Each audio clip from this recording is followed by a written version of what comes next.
ကျမရည်နဲ့ညီညွတ်တဲ့နေကြပင်ပေါက်လေးပေါ့စိုက်စားတာအိမ်မှာလူကြီးတွေရှိရငရေသွေးတိုးတွေပါလေရှိရနှလုံးလည်းရှိရ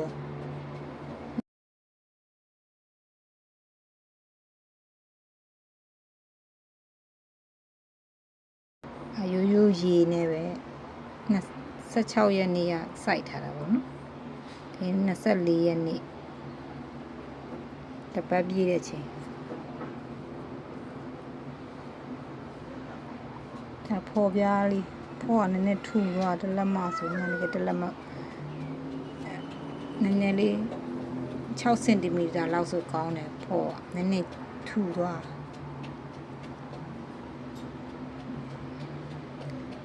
မနက်ခင်းရေဖြန်း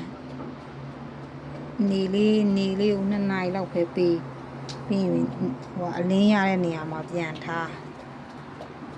လို့ပုံစံလေးနဲ့လုပ်လိုက်တာပေါ့နော်လုံးဝရေတန့်မယ်ရေလေးလဲလဲပေးလို့ရတယ်ရေတီးတန့်နေပဲ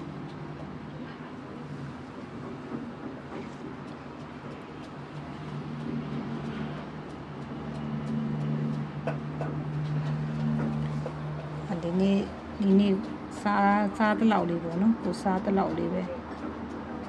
ကိုကလည်းမစားဘူးတော့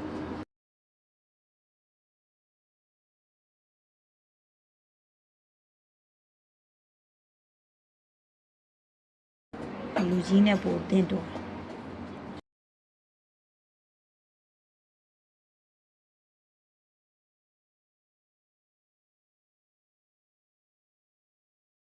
လွယ်ကူပါတယ်လုံးဝရေနဲ့ပဲ